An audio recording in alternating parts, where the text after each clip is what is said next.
dar início à nossa atividade de hoje e nós queremos avisar aqui que nós substituímos, ou melhor dizendo, trocamos os horários a pedido do deputado federal Pedro Kizai, que faria a primeira fala às 15 horas, ele pediu para fazer a segunda fala, e nós, então, combinamos com o Antenor Lima para ele fazer a primeira parte da tarde de hoje com o tema a importância do Paulo Freire, né, a atualidade do Paulo Freire para o Brasil e para o mundo em tempos de Covid, em tempos de pandemia.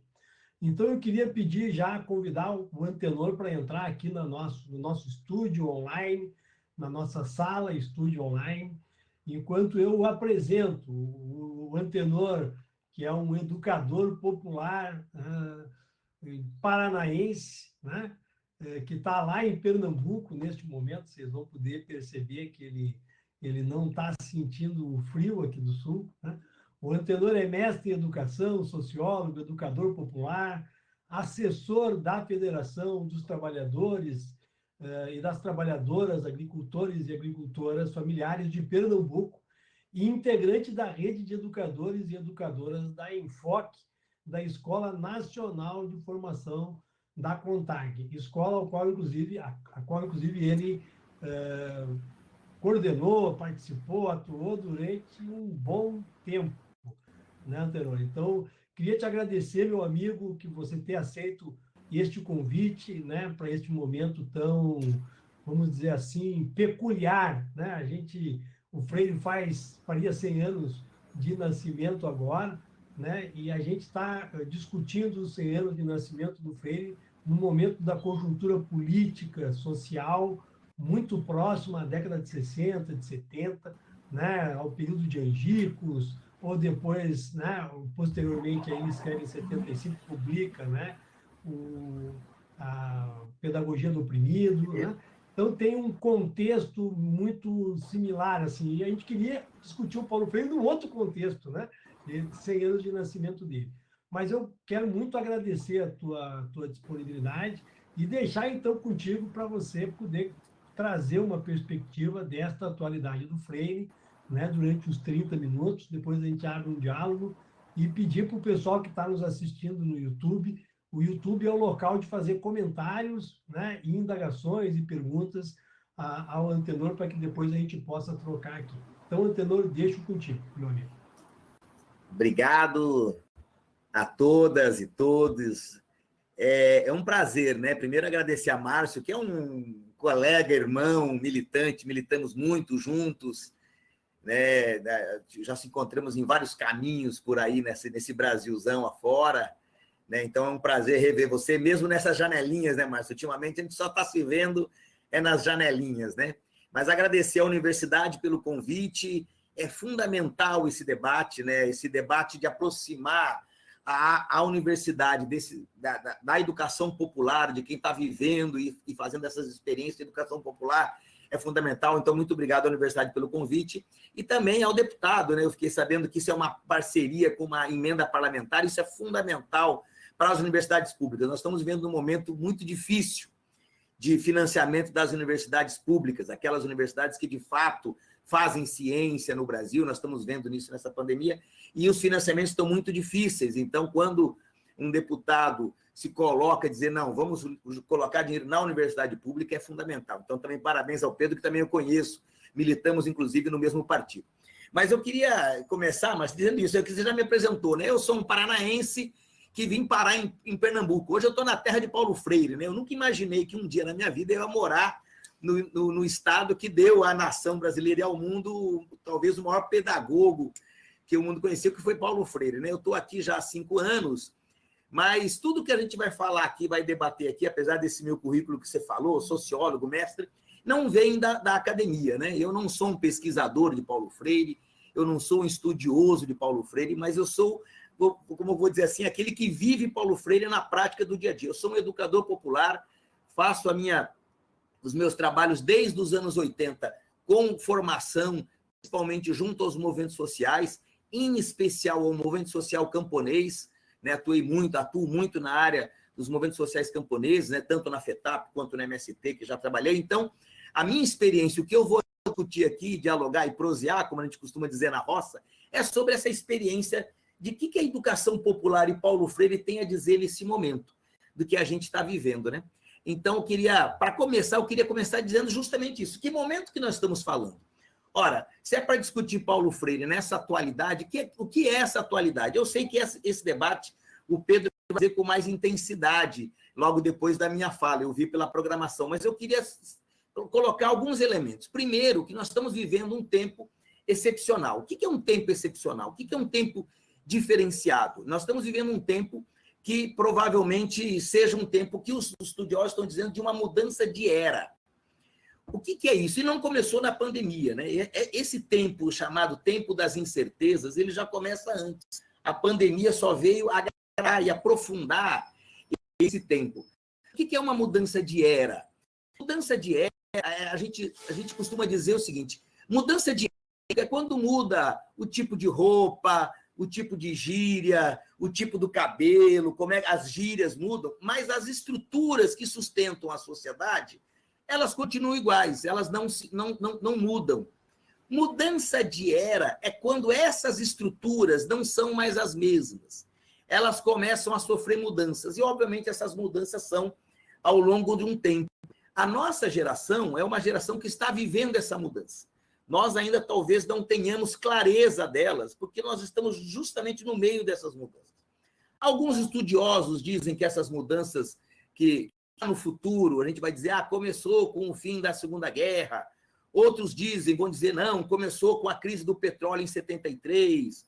Outros vão dizer, não, começou lá com a Torre Gêmeas, a queda das Torres Gêmeas, do atentado. Quer dizer, ainda vai ser muito discutido isso, mas que nós estamos vivendo a mudança de era é fundamental. Então, para entender Paulo Freire, neste momento, nós temos que entender algumas dessas mudanças. A primeira mudança que eu queria começar a conversar aqui é sobre as mudanças sociais. O que está mudando na sociedade?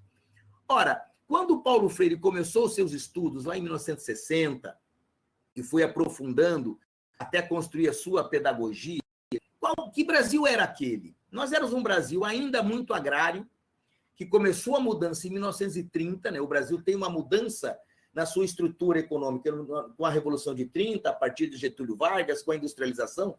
Em 1960, ainda era um país agrário, formado de uma grande massa de trabalhadores rurais japoneses, e os trabalhadores, a classe trabalhadora que estava na cidade, era uma classe operária, era uma classe que trabalhava, na grande maioria, nas indústrias, que estavam em crescimento no Brasil nesse período. O Brasil vinha sofrendo um forte deslocada a economia do modelo agrário para o modelo industrial. Então, você tinha uma grande massa de trabalhadores operários, trabalhadores fabris nas cidades, nas periferias das cidades, e você tinha ainda uma massa de agricultores e agricultoras, de trabalhadores rurais no campo. Esse era o Brasil que Paulo Freire vai olhar, né? E Paulo Freire vai querer, inclusive, entender quem era o oprimido, quem eram os oprimidos desta sociedade, né? Não à toa que a principal obra de Paulo Freire é Pedagogia do Oprimido. Ele falou, eu quero entender quem são os oprimidos desse tempo. O que vem mudando? E que a gente está dizendo que isso está acontecendo uma mudança. O Brasil vem, do final dos anos 90, vivendo um forte processo, início do ano 2000, de desindustrialização, né? Obviamente, isso não é só um fenômeno brasileiro, porque os grandes países industriais começam a se movimentar diferente depois da chegada da China no mercado mundial, mas o Brasil vem sofrendo devido a políticas públicas que começou lá com o Fernando Collor, depois veio o Fernando Henrique, chamado os Fernandos, né? Fernando Henrique começou a viver uma desindustrialização. E essa classe de trabalhadores que viviam nas fábricas, que eram operários, começam a deslocar. Hoje nós temos a grande maioria dos trabalhadores brasileiros e trabalhadoras brasileiras trabalhando na área de serviços. Só para vocês terem uma ideia de números, né, nós temos no Brasil cerca de 110 milhões de trabalhadores e trabalhadoras no mercado aí no mercado de trabalho, né? Desses 110 milhões, mais ou menos, de trabalhadores e trabalhadoras, você tem 15 milhões chamado de trabalhadores, são os desempregados. O Brasil já está chegando quase a 16 milhões. 15 milhões são trabalhadores desempregados. 5 milhões são os chamados desempregados por desalento. São trabalhadores que já desistiram de procurar emprego e o IBGE nem conta mais como desempregado. O IBGE não considera mais desempregado, porque eles já não procuram emprego, vivem daquilo que é possível, né? Ou da esmola, bico, não estão trabalhando, não procuram mais emprego formal. Então, só aí nós já temos uma massa de 20 milhões de trabalhadores, ou desempregados, ou vivendo desemprego de desalento. Você tem, mais ou menos, no Brasil, esses dados antes da pandemia. Então, provavelmente, com a pandemia, isso aumentou muito. Nós tínhamos 50 milhões de trabalhadores vivendo na informalidade.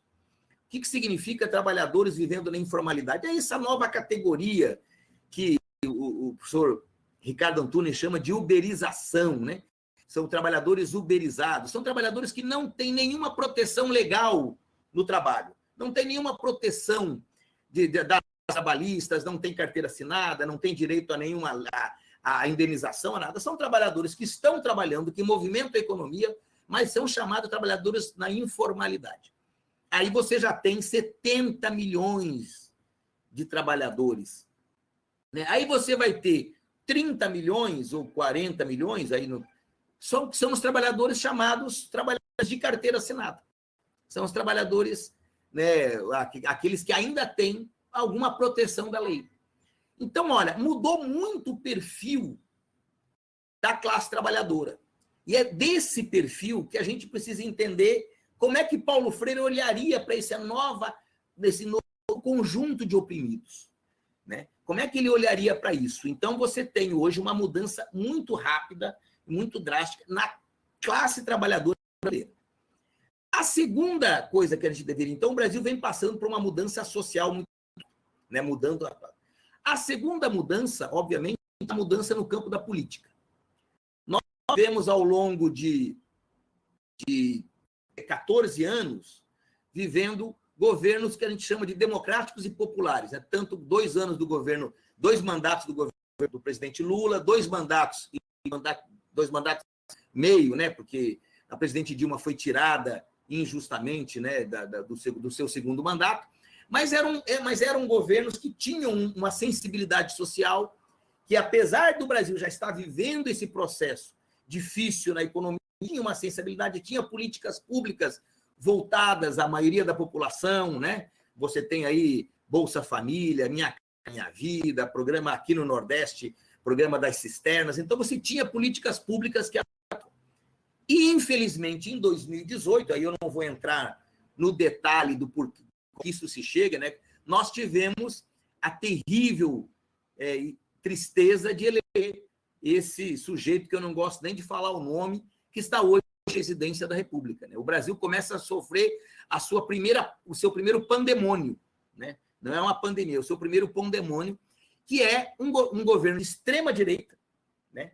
Que tem na sua economia, né? Na sua condução econômica, é um governo liberal, né? Neoliberal, porém muito conservador, né?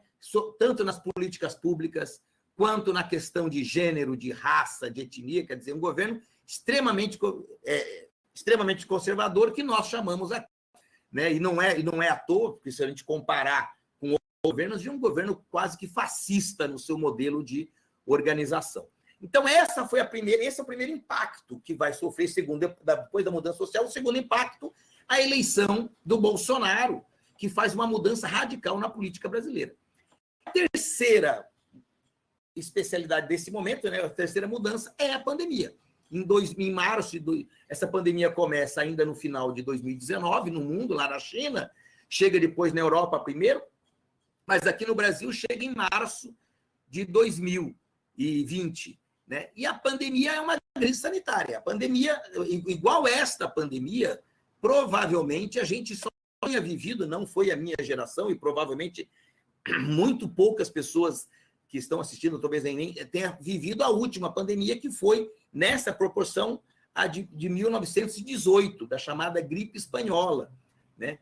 Que chega no Brasil também nesse período. Então, nós não tínhamos vivido nenhuma dessas pandemias tão graves desse jeito. Uma pandemia que obrigou, obviamente, o mundo todo a parar, né? Porque se só se combate um vírus que você não tem ainda medicamento para tratar, você combate com vacina, que ainda não tinha, com medidas de restrição, né? Você tem que impedir que o vírus contamine outras pessoas. Aí vem todas as políticas que a gente viu. Então, essa é a realidade que a gente tem visto. Então, como é que Paulo Freire olharia esse momento? A primeira coisa que Paulo Freire ia dizer é, olha assim, bom, quem são, então, os oprimidos nesse período? Quem são os oprimidos do Brasil hoje? Então, você tem uma grande maioria hoje da classe trabalhadora vivendo nas periferias dos grandes centros, né? Provavelmente 70% da população brasileira, 60%, 70% vive só em volta de 500 municípios, né? O Brasil tem 5 mil municípios, mas 70% se concentra em 500 municípios, e desses 70%, provavelmente 50% se concentra em 50 municípios. Então, é uma grande periferia de trabalhadores que são informais, que não têm trabalho regular, né? O que eu gosto muito dessa palavra, né? Porque a palavra informal significa o seguinte: aquele que não tem forma. Informal significa aquele que não tem forma. Quer dizer, são trabalhadores que, pelas suas características de trabalho, não se reconhecem, não se identificam. E quando eu não me identifico, eu não me sinto pertencente a isso. Então, aquilo que Paulo Freire dizia, porque Paulo Freire dizia o seguinte: o problema é que os oprimidos sofrem diversas opressões. Uma delas é a perda da identidade. E isso tem aumentado muito nessa nova classe de trabalhadores que estão surgindo no Brasil. Então, eu acho que a gente precisaria, para entender Paulo Freire nesse momento, entender algumas coisas que são fundamentais. A primeira coisa é entender o seguinte: Paulo Freire ele tem uma vocação humanista. Qual é a vocação humanista de Paulo Freire? Paulo Freire teve 3 grandes influências no seu pensamento, né? A influência muito forte da teologia da libertação, né? Paulo Freire viveu muito a teologia da libertação, aqui, inclusive, em Pernambuco, junto com experiências com Dom Helder e tal, né? Viveu a teologia da libertação. Obviamente, a influência do marxismo, né? Toda a teoria marxista de luta de classe ajudou muito a Paulo Freire a desenvolver o seu trabalho, e a análise, quando ele vai estudar a autonomia, vai estudar o sujeito. Então, essas 3 influências faz o Paulo Freire ser um sujeito que a gente chama de humanista. Ele acredita no ser humano. Para Paulo Freire, o ser humano é um ser de relações. Para Paulo Freire, o ser humano é um ser de relações. Ele é fruto do meio, da cultura, mas das relações que esse sujeito recebe, né? E essas relações levam a esse sujeito a sofrer diversas opressões. Opressões no campo do patriarcado, no campo do racismo, no campo da exploração de classe, no campo da exploração do trabalho. E isso vai fazendo que esse ser humano seja desumanizado. Paulo Freire chama isso a desumanização da humanidade. E aí que ele pensa: como é que eu resgato a humanidade desse ser humano que está tão desumanizado, esse oprimido, que inclusive está no livro Pedagogia do Oprimido, diz isso, né? Que introjeta dentro de si o próprio opressor.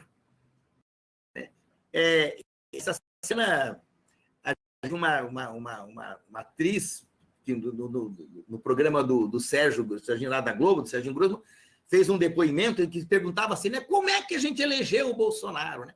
Essa é a pergunta que todo mundo se faz. Né? Um ser humano totalmente desumano, que nunca negou a sua desumanidade, porque defende torturador, né? Humilha mulheres, discrimina homoafetivos e tal. Quer dizer, esse sujeito se elege, e elege com 52, 54 milhões de votos. Então, provavelmente, muitos oprimidos introduziram em si esse preconceito de desumanização. Paulo Freire, preocupado com isso, vai dizer assim, como é que a gente chega nesse oprimido que está hoje sofrendo essas opressões e se desumanizando, como é que a gente provoca nesse ser humano uma autonomia no pensar. Paulo Freire tem uma frase que é muito legal: ninguém liberta ninguém. Não é a gente que vai lá libertar o oprimido, né? Tanto é que um dia perguntaram para ele, né, num debate, né, sobre a obra dele, e ele falou uma coisa interessante. A principal obra do Paulo Freire, Pedagogia do Oprimido, ele disse o seguinte: a palavra mais importante do meu livro, Pedagogia do Oprimido, do título do livro, Pedagogia do Oprimido, não é nem pedagogia e nem oprimido. A palavra mais importante é o do. E por que o do? Porque a pedagogia é feita pelo próprio oprimido. Não é uma pedagogia trazida para o oprimido ou com o oprimido, não, é do oprimido. Quais são as características dessa pedagogia freiriana que tem muito a ver com hoje? Muito a ver com hoje. A primeira característica, ela tem que ser dialógica. Se a gente não conversar com esse sujeito que viveu e que votou nessa coisa que está aí, e entender o que levou a ele fazer isso, e provocar um diálogo com ele que permita a gente levantar algumas questões que possam fazer ele pensar sobre isso, a gente não vai convencer ninguém só com um discurso bonito. Não vai. A esquerda não vai convencer esses milhões de trabalhadores que estão na periferia, que vivem essa situação que eu te falei, só com discurso. Nós precisamos abrir um diálogo, e Paulo Freire diz: toda relação pedagógica, a minha metodologia da minha pedagogia começa com o diálogo. Essa é a primeira coisa. A segunda coisa importante e muito atual de Paulo Freire: todo conhecimento é construído coletivamente. Não há construção de conhecimento individual. Por isso, que se eu produzir alguma coisa de novo, eu preciso construir esse conhecimento coletivamente. E por que coletivamente? Porque Paulo Freire já vai dizer no Pedagogia do Oprimido. Porque não há conhecimento maior ou menor. Ninguém sabe mais ou ninguém sabe menos. Nós sabemos coisas diferentes. E se a gente não abrir um diálogo com essa população oprimida, que hoje ocupa as periferias e os campos, ainda, os campos brasileiros, se a gente não abrir um diálogo e construção coletiva de conhecimento, a gente não vai conseguir chegar nessa população e nesse oprimido. Eles não vão se reconhecer, muito menos se sentir pertencente dessa proposta. Então, essa outra coisa, a construção coletiva. A terceira coisa importante: a melhor maneira de pensar a realidade é a partir da prática. Não tem outro caminho, é o que a gente vai chamar de pedagogia da praxis. Eu preciso, a partir da realidade, da prática, do dia a dia desta população oprimida, fazer com que a gente consiga pensar essa realidade a partir dessa vivência, dessa existência prática. E aí nós temos uns caminhos, né? Paulo Freire começa sempre dizendo o seguinte, né? Lembra lá em Angico, quando ele começa a chamar o tal do tema gerador, né? O que seria o tema gerador? O que pessoas aqui nesta comunidade, o que as pessoas nesse bairro, fazem? Quais são os principais problemas que elas têm? O que mais incomoda essa população? Nós temos que achar esse tema gerador. Esse tema gerador não pode ser trazido pela gente. A minha não pode achar, assim, eu acho que o povo está sentindo fome. Temos que ir lá e conversar. Nós só conhecemos o tema gerador se a gente ir até as pessoas, ir até os grupos. O que os movimentos sociais estão fazendo nesse momento de pandemia é fundamental. Ir até as comunidades, fazer movimentos de solidariedade. Nós aqui da FETAP, a FETAP é uma instituição que eu trabalho, que são de agricultores e agricultoras familiares, agora esse mês, 59 anos. E nós comemoramos o aniversário da FETAP fazendo uma grande doação de alimentos produzidos pelos agricultores e agricultoras familiares aqui de Pernambuco para a cozinha solidária do MTST, de uma ocupação aqui em Recife. Quer dizer, na cidade de Recife, que é uma capital de 1,5 milhão de habitantes, a FETAP, que a sua grande base está no interior, faz uma doação de alimentos. Por quê? Porque é assim que a gente dialoga com a população. né? Chegando perto a partir das dores do outro, sentindo os problemas do outro. Então, essa questão da realidade é fundamental. Nós temos que ir aonde estão as pessoas. E a outra coisa fundamental e outro ensinamento fundamental de Paulo Freire é a horizontalidade. Nós não vamos chegar a conversar saídas para o Brasil se a gente, numa situação de horizontalidade, por isso ele critica tanto, né, a escola bancária, a ação vertical do professor, que é um profeta, para o aluno, que é aquele que não tem luz. Ele até muda os termos, né? Não é professor e aluno, né? É educador e educando. Né? Educador vem de edute, né? De tirar, educação vem de edute, tirar de dentro. Então, Paulo Freire faz isso, a relação tem que ser horizontal. Nós temos que se aproximar desse momento e entender o momento, se aproximar dessas pessoas.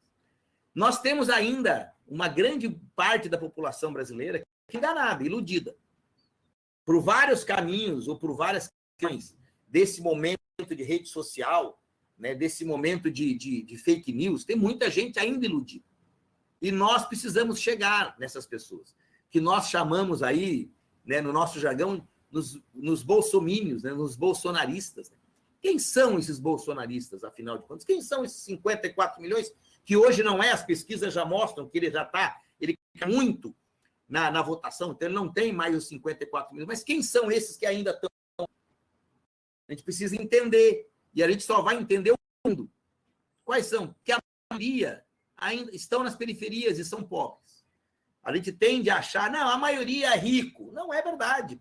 Se fosse só os ricos que tivessem votado nele, ele não tinha sido eleito. Então, nós temos que chegar nessas pessoas. E o único jeito, eu não tenho dúvida de chegar nessas pessoas, é usar o que o Paulo Freire nos ensinou do chamado trabalho de base. Primeiro, pesquisa a verdade. Conversa com as pessoas, entende os problemas. A partir da descoberta do chamado tema gerador desses problemas, vamos fazer uma análise sobre essa realidade. E fazer análise sobre a realidade é conversar com as pessoas, é questionar. A análise é muito mais de pergunta do que de resposta. Por que a senhora acha isso? Mas por que você fez assim? E questionando as pessoas. O porquê disso, o porquê daquilo. Por exemplo, a gente viveu aqui nas redes sociais com essa captura desse menino lá, desse rapaz lá em Brasília, né? As pessoas comemorando a morte dele com mais de 30 tiros. A gente tem que se sentar e perguntar, mas por que a gente comemora a morte? Né? Ah, mas ele é mais... E aí se perguntando. O Freire até conta um exemplo muito legal, Márcio, que é o seguinte. Ele conversando com uma senhora, ainda naquelas experiências de Angico, e ele sentiu que as pessoas ainda tinham muito uma visão mágica do mundo. Que aquela visão, Deus quis assim. Eu sofro porque Deus quis assim. Eu faço isso porque Deus... Essa visão mágica que voltou muito forte agora, a gente sabe disso. O crescimento de parcelas dessa igreja mais neopentecostal, essa visão mágica, né? Eu sofro porque Deus quis, eu me dei bem porque Deus quis, etc. Aí Paulo Freire perguntou, mas Deus quis assim? Mas me pergunta uma senhora, se Deus quis assim, você acha que Deus... Se você tivesse 10 filhos, se a senhora tivesse 10 filhos, só ia dar dinheiro, saúde, condições boas para um filho, ia deixar 9 passar fome? Não, eu não ia fazer. Então, se Deus é pai, Deus não pode ser coisa de Deus isso. Não pode ser coisa de Deus. E assim, a partir desse diálogo, né, começaram a pensar e a discutir. Né? Não precisamos confrontar neste momento, não é hora de confrontar. A sociedade, infelizmente, ela está dividida. Ela está vivendo um momento de divisão.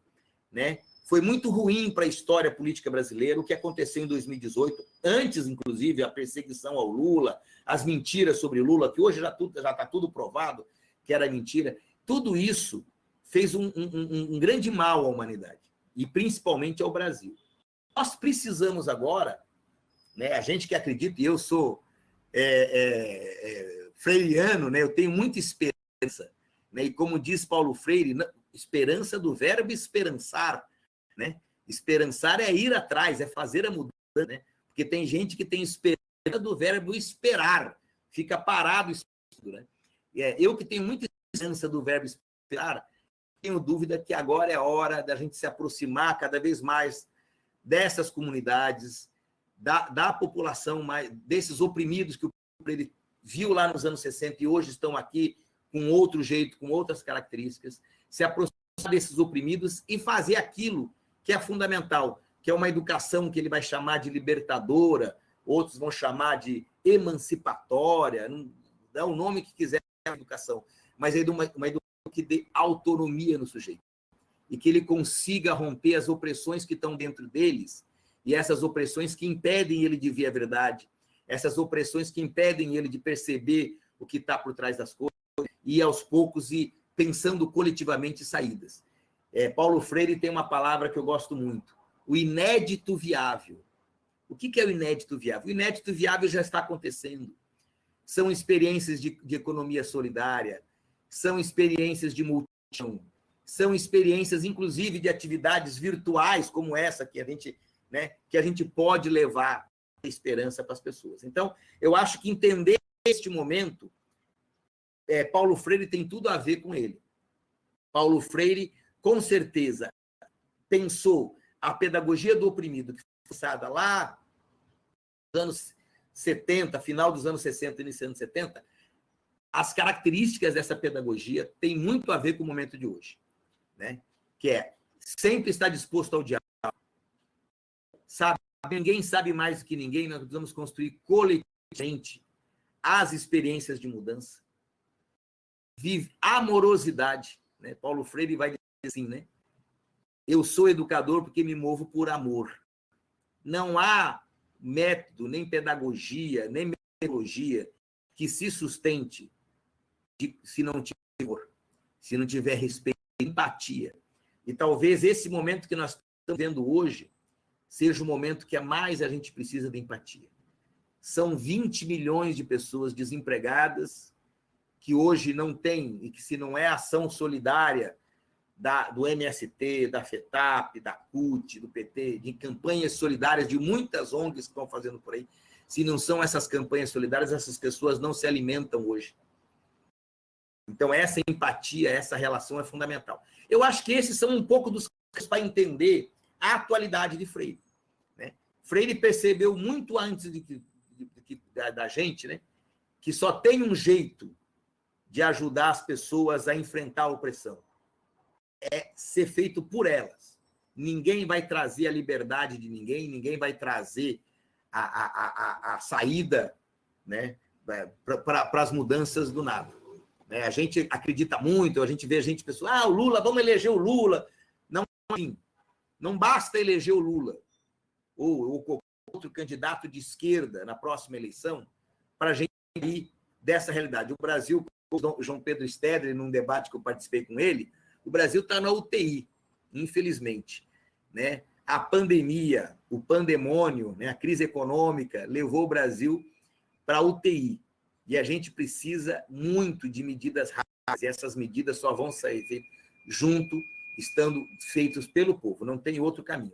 Então, eu acho que esses são um pouco dos caminhos da atualidade que a gente pode falar de Freire, né? As experiências que a gente tem tido aqui no Nordeste, percebendo que as pessoas, de fato, neste momento, estão se aproximando, né? É tão engraçado isso, né? A gente, cada vez mais vivendo nessas janelinhas, vivendo nesse distanciamento, se sentir mais próximo do outro, né? Como é que eu consigo se sentir mais próximo? Eu tenho brincado aqui em casa, né, com a minha companheira, que eu nunca imaginei que eu ia fazer educação popular, home office, né? Eu que sou um educador popular faz um ano, não consigo mais fazer roda, como a gente gosta tanto na educação popular, pegar na mão, cantar uma ciranda, né?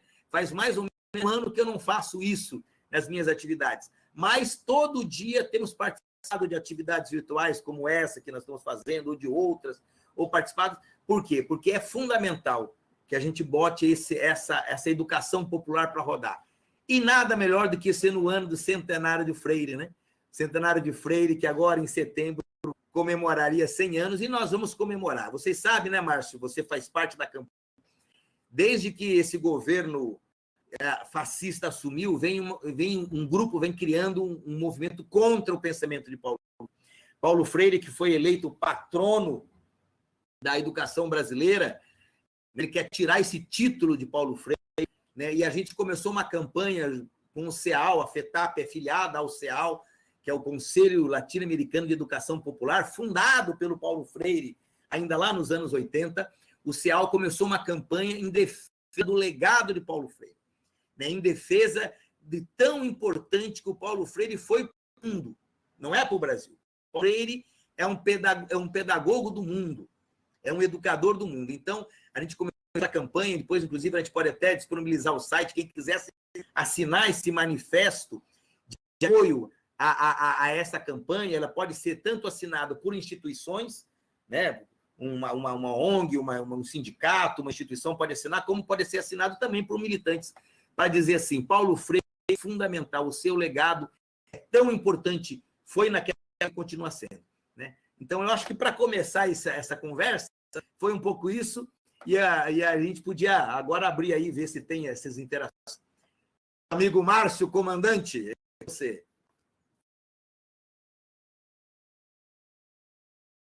Está fechado o microfone, meu filho. Você sabe que essa é a palavra mais ouvida. Não, é a segunda. Está fechado o microfone. Não, a pergunta feita, a pergunta que é mais feita no mundo hoje é: estão me ouvindo? Estão me ouvindo? E a segunda é. E a outra é a sentença. A sentença é: está desligado o microfone, meu filho. Pô, Antenor, muito bom te ouvir, né, nessa simplicidade que tu tens de trazer elementos, perspectivas, distinções sobre a importância do Freire neste momento. Assim. Aí tem alguns comentários aqui, né? A Rosângela Botelho diz: pô, estou emocionada aqui. É isso mesmo. É muito bom ouvir isso aqui, né? O Moisés Silvantes, parabéns, Antenor, pela fala. Muito, muito bom, né? O mesmo Moisés, em algum momento, disse: olha, tem uma coisa interna que não é tão freiriano assim, mas está mais vinculado aos territórios, vamos dizer assim, de um pensamento materialista, histórico, a ideia da prática como critério da verdade, né? Ou como critério do realizado, né? Isso tem a gente pode até fazer uma analogia com Freire na perspectiva de que o mundo não é feito, e é essa nota de rodapé, pelo menos na minha leitura, né? Que se não me engano, não vou lembrar o livro, o texto do Marx que está essa premissa, mas está muito naquele diálogo de que o mundo não é feito pelas ideias, né? O mundo é feito pelas ações. E o Freire fala um pouco isso, né? Diz: não, a educação muda as pessoas e as pessoas mudam o mundo. As ideias mudam as pessoas, né? Mas as pessoas mudam o mundo. O mundo é feito na ação objetiva, concreta. É daí que vem essa perspectiva de que a prática é o critério mais importante.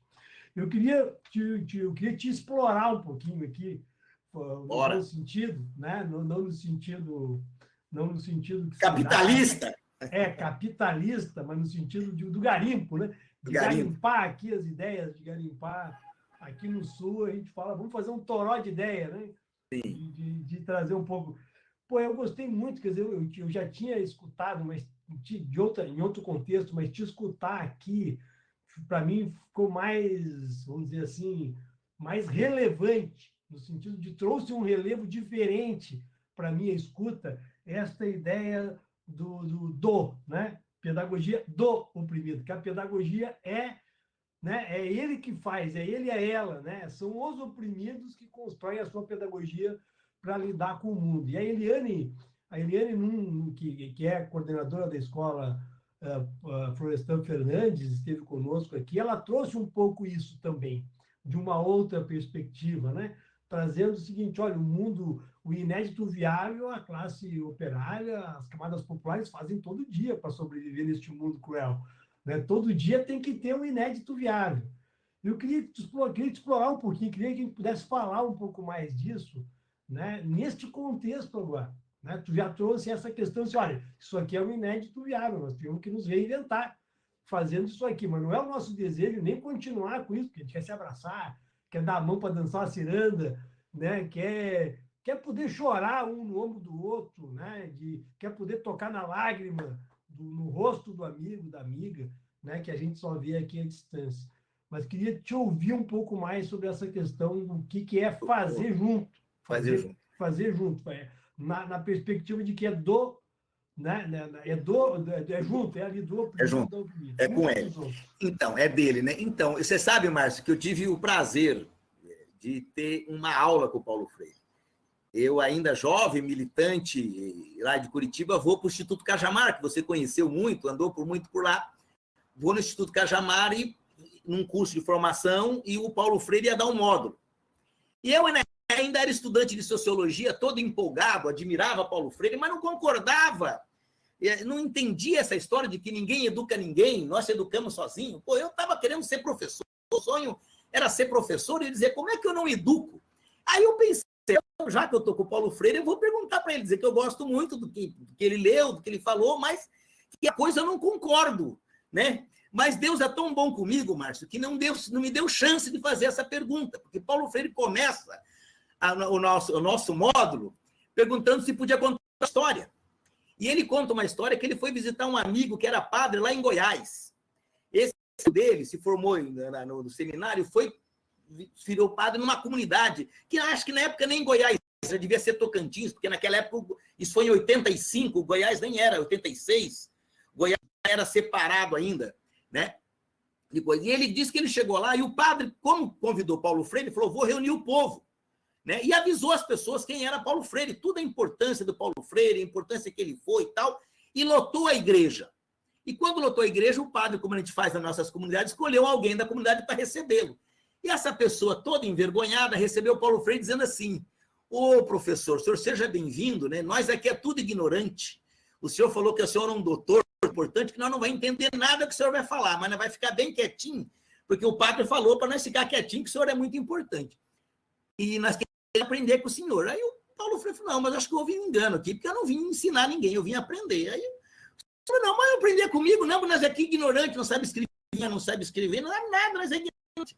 Aí o Paulo Freire fez aquilo que ele costumava muito fazer, né? Vamos fazer um jogo? Eu faço uma pergunta, se o senhor não responder, um ponto para mim. Depois, se o senhor me faz uma pergunta, eu responder um ponto para o senhor. Aí diz que o sujeito ficou envergonhado, tudo bem. Aí Paulo Freire perguntou para ele, eu começo lhe perguntando, o senhor podia me dizer qual foi a análise feita por Karl Marx sobre a dialética hegeliana quando ele escreveu o livro Ideologia Alemã em 1854? Aí o sujeito, isso aí eu não sei não, ele falou, então, um ponto para mim, agora o senhor me faz uma pergunta. Aí o caboclo olhou para ele, olhou para o povo, olhou para o padre, não sabia o que perguntar, falou, doutor, como é que é para capar porco? Paulo Freire falou, não sei. 1 a 1. Então, nessa hora, quando ele contou essa história, eu entendi o feito. Por que é do oprimido? O conhecimento que esse povo tem é muito grande. O conhecimento que a classe trabalhadora, porque a classe trabalhadora, Márcio, é quem faz as coisas. Quem produz, quem faz materialmente, isso Marx já nos mostrou no Capital. É a classe trabalhadora. Quem produz riqueza é a classe trabalhadora.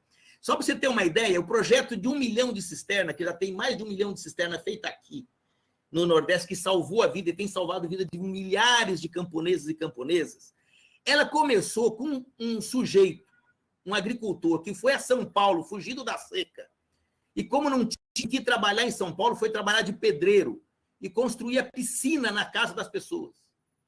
E quando ele construía piscina, ele aprendeu a construir piscina, ele ficou admirado, porque ele enchia d'água, e a água não vazava, e a água ficava lá, conservada.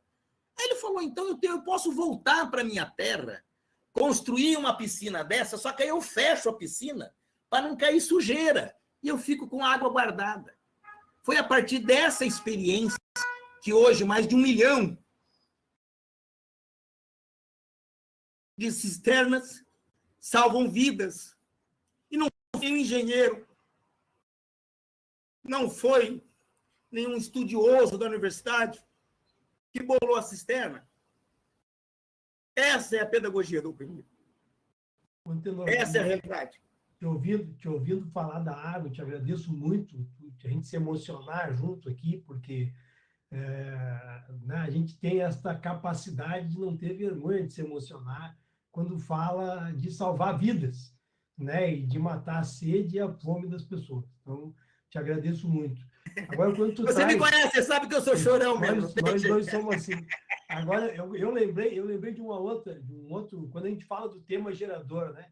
Às vezes há problemas tão evidentes que a gente acha que a gente sabe qual é. Né? E eu li um depoimento, quer dizer, assisti um depoimento de um trabalho de uma ONG feita na África, em que essa ONG fazia poços artesianos. Né?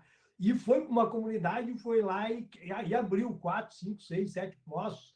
E depois de um mês e pouco, não faltava água, as mulheres caminhavam 5, 6 quilômetros para trazer água na cabeça. E depois de um tempo, esses poços acordavam de manhã cheios de pedra. E aí abriam novos, enchiam de pedra, abriam novos, e aí eles foram estudar para descobrir quem que estavam colocando as pedras, chamaram a polícia, foram ver e tal. E aí o antropólogo respondeu a pergunta, senão é as mulheres, porque a única oportunidade que elas têm de conversar uma com a outra é quando elas vão buscar água. Vocês acabaram com a oportunidade delas conversarem umas com as outras, né? Uma cultura em que a fala da mulher é muito... Então, assim, às vezes a gente olha um problema que é tão evidente, mas não dá conta, né, de qual que é o tema gerador daquele lugar, né? Às vezes não é tanto... E essa era a oportunidade. É claro que aqui não estamos fazendo uma comparação com a cisterna, estou fazendo uma comparação com o território do tema gerador. Tema gerador, né? Que é fundamental.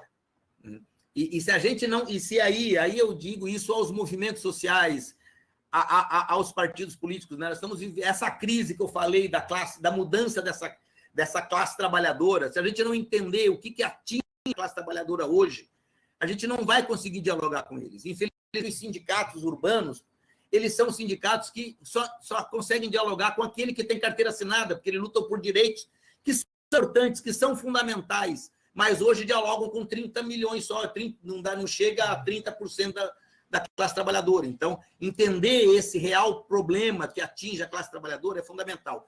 E nós, do campo da esquerda, eu me considero de esquerda porque sou um humanista, né? Quero sempre ajudar melhor a vida das pessoas, a gente precisa aprender a dialogar, precisa ouvir as pessoas. Ninguém descobre o sofrimento do outro se não estiver aberto para ouvir o outro, né? Se não estiver aberto para ouvir o outro. Eu te fazia duas coisas aqui, para a gente ir amarrando. Que o deputado Pedro Cusar está chegando, ele já mandou mensagem para mim aqui. O Cadu, Cadu está aqui também, que é que trabalha com o Pedro no território da educação, o Carlos Eduardo, que você conhece, lá de Florianópolis. Né? Se o Pedro tiver alguma dificuldade de entrar, o Cadu vai bater um papo com a gente aqui. Mas, assim, a Isabela Camines, assim, muito bom te encontrar, né? Te ver aqui, né? Isabela, trabalhamos muito. A gente trabalhou na construção das escolas itinerantes do MST. Foi uma experiência lindíssima, lindíssima. Um beijo. E ela te faz uma indagação, assim, como é que tu vê, né, o diálogo, né, se existe espaço para o diálogo com os adeptos de Bolsonaro. A pergunta, eu estou interpretando a pergunta dela, a pergunta em aspas é, será que os adeptos aceitam o diálogo? Então, você sabe, Márcio... Aí a gente vamos caminhando. Ótimo. Nós precisamos entender quem são o tal dos bolsonaristas. Tem uma pesquisadora, que é legal, ela é uma pesquisadora desse tema, e ela entrou, e ela participa, e ela participa de grupos bolsonaristas. E ela diz, olha, nós temos 16 perfis de bolsonaristas, mas vamos trabalhar com 2. Hoje, nós temos 2 perfis distintos de bolsonaristas. O primeiro perfil é o chamado bolsonarista cidadão do bem. Quem é o bolsonarista cidadão do bem? É aquele bolsonarista que é contra a corrupção, que ama a família, que se preocupa com a criancinha.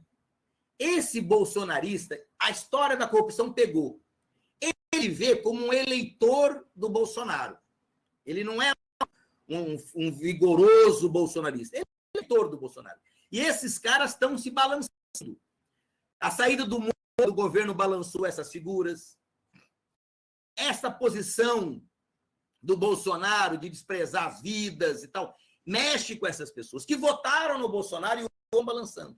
Nós temos que chegar para essas pessoas e conversar e dialogar. Agora, você tem um outro grupo de bolsonarista, que é o chamado bolsonarista patriota.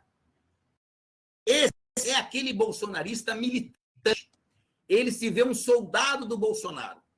Ele é o que há muito tempo não tinha no Brasil, que é uma militância de direita. Ele pega em arma, ele acampou na frente do Congresso lá os 3 anos do Bolsonaro, ele vai para a rua a fim de dar pancada às pessoas que falam mal do Bolsonaro. O diálogo não vai ser possível. Mas esse grupo tem diminuído. Ele tem aumentado em evidência, porque esse cidadão do bem diminuiu. Se você olhar as manifestações do Bolsonaro, ontem o Eduardo Bolsonaro fez um discurso para 9 pessoas. O cidadão está envergonhado e a gente pode conversar com ele. Agora, o patriota não. Ele é inimigo mesmo de classe. Ele vai vir e ele vai ser um militante que, inclusive, temos que cuidar da nossa vida, porque elas estão armadas. Que defende arma. Aqui em Recife, você tem uma ideia, Márcio. No domingo, ia ter essa motocicleta de Bolsonaro, eles tiveram que desmarcar porque eles estavam tendo um racha entre eles e o pedido que eles fizeram à Polícia Militar era para revistar. Eles mesmos fizeram o pedido para revistar eles, porque eles estavam com medo de ter confronto entre eles. Então, eu acho possível conversar, principalmente com esse chamado bolsonarista cidadão. Eu acho que é possível abrir um diálogo com esse bolsonarista. Inclusive, esse bolsonarista está na periferia. É aquele cara ligado às igrejas, em que o pastor falou muito sobre isso. Mas tem e a gente não pode atacar a fé das pessoas. Nós temos que fazer que nem Paulo Freire, usar a fé dessas pessoas para trazer o diálogo. Eu não tenho dúvida que isso é possível, vai ser possível, porque uma coisa interessante, nessa pesquisa que fizeram nas periferias, as pessoas votaram no Bolsonaro, mas gostam do Lula. Olha que interessante.